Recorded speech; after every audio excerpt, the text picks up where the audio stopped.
యేసయ్య నామంలో శక్తి ఉన్నదయ్యా, శ్రీ యేసయ్య నామంలో శక్తి ఉన్నదయ్యా.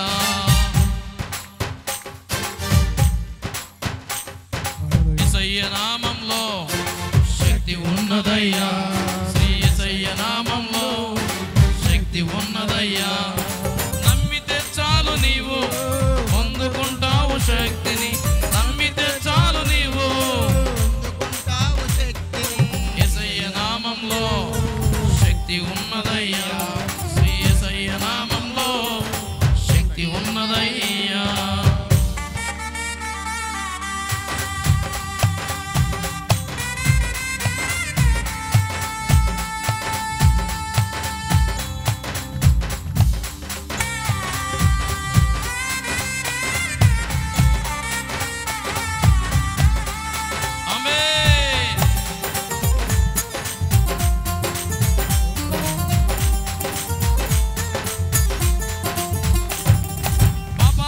క్షమించే శక్తి కలిగినది యేసయ్య నామం, పాపిని పవిత్రపరచే శక్తి కలిగినది యేసయ్య నామం.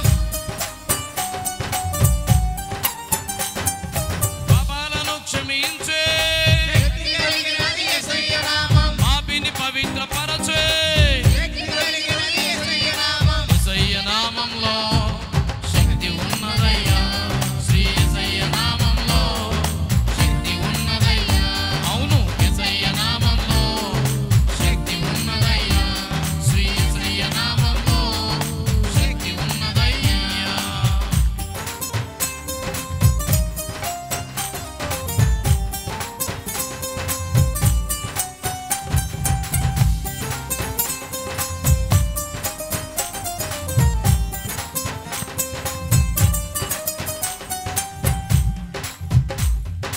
దురాత్మలను పరద్రోలే శక్తి కలిగినది యేసయ్య నామం, దుఃఖితులను ఆదరించే శక్తి కలిగినది యేసయ్య నామం. దురాత్మలను పరద్రోలే శక్తి కలిగినది యేసయ్య నామం, దుఃఖితులను ఆదరించే శక్తి కలిగినది యేసయ్య నామం. యేసయ్య నామంలో శక్తి ఉన్నదయ్యా, శ్రీ యేసయ్య నామంలో శక్తి ఉన్నదయ్యా. అవును, యేసయ్య నామంలో శక్తి ఉన్నదయ్యా, శ్రీ యేసయ్య నామంలో శక్తి ఉన్నదయ్యా.